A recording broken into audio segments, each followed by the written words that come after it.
Right, so we're going to start with a simple monoprint exercise using the press.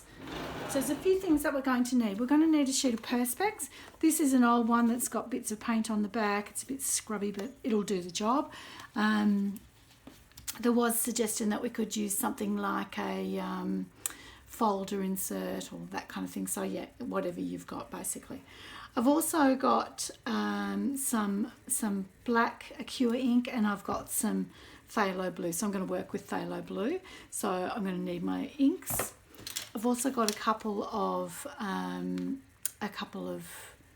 spatulas, and I've got a brayer to use as well.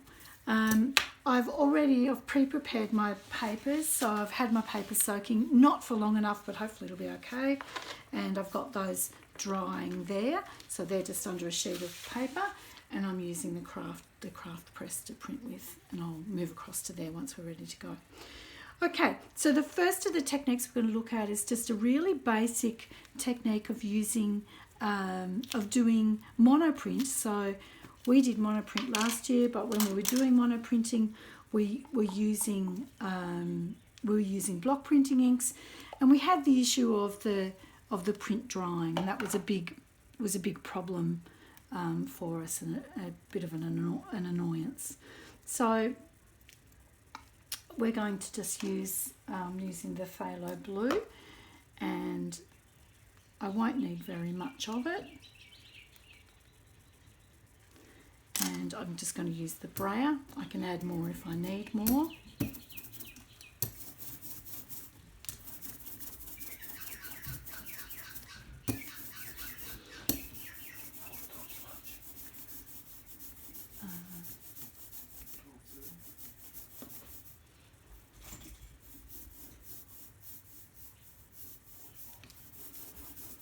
Okay, so I'm just mixing that up, so you can see how gradually I want to get that so that it's really even, and that takes a bit of work.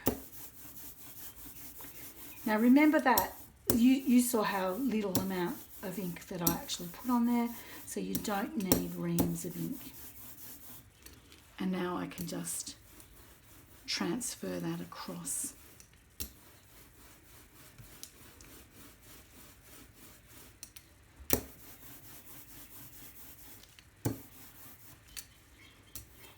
Did I mention I haven't tried this before? So this is a bit of a learning curve. I would normally have a few goes first to see if I've got it down pat, but you just have to bear with me. So it may be that we have to change tack part way. So I'm looking fairly carefully. It's a bit distracting that there's stuff underneath it, but like that blob of black is actually under it, but it is what it is. So I'm just trying to get that as even as I can. Now once I've got that even, I could potentially then, and I'll just move the camera along a little bit further so you can see, I could potentially draw into that. So I've got a cotton bud here, so I could actually physically just draw into the surface. I could use a spatula to scrape into it.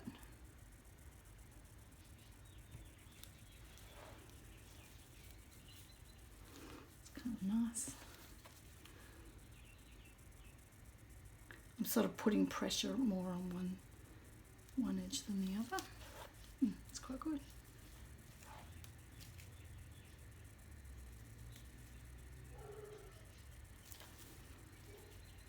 That's quite good.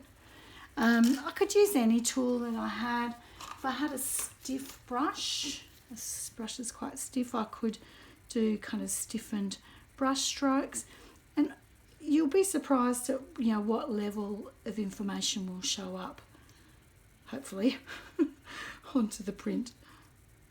Living in hope here. So I'll just keep it really simple, so we get the basic idea. So I've got that ready to go.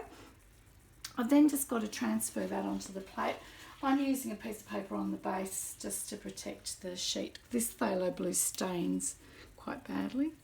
So that's just going to go onto the press plate. I'll move this over in a second so you can see a bit better. I'll just wipe this down so I can. And I'll move the press over.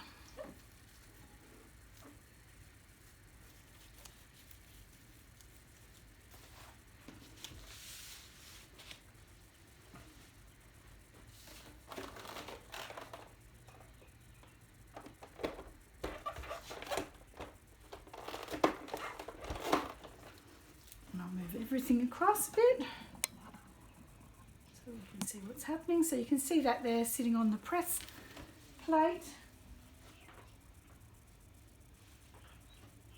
And then going to grab my paper, which I've dried. Should have done a registration, but I haven't. There. Second sheet of just a second sheet of paper to protect the blankets. Now, because I've got this longer press bed that I'm using, I've just got some bits of felt there which should do the job. And through we go. I think I'll need to drop the pressure down a little bit because I've had that pressure set for collograph, but I'll just have a squeeze and see. Yeah, I might just drop that pressure down a little bit. So if I can, I might not be able to. I think I've got to go all the way.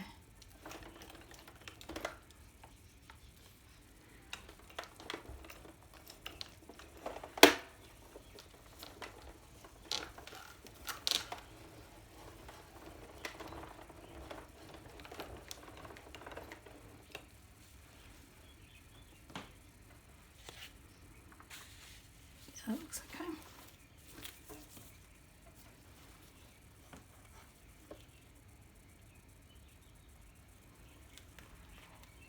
And voila. So we've got a monoprint that we've got lots of detail. They're the brush strokes down the bottom.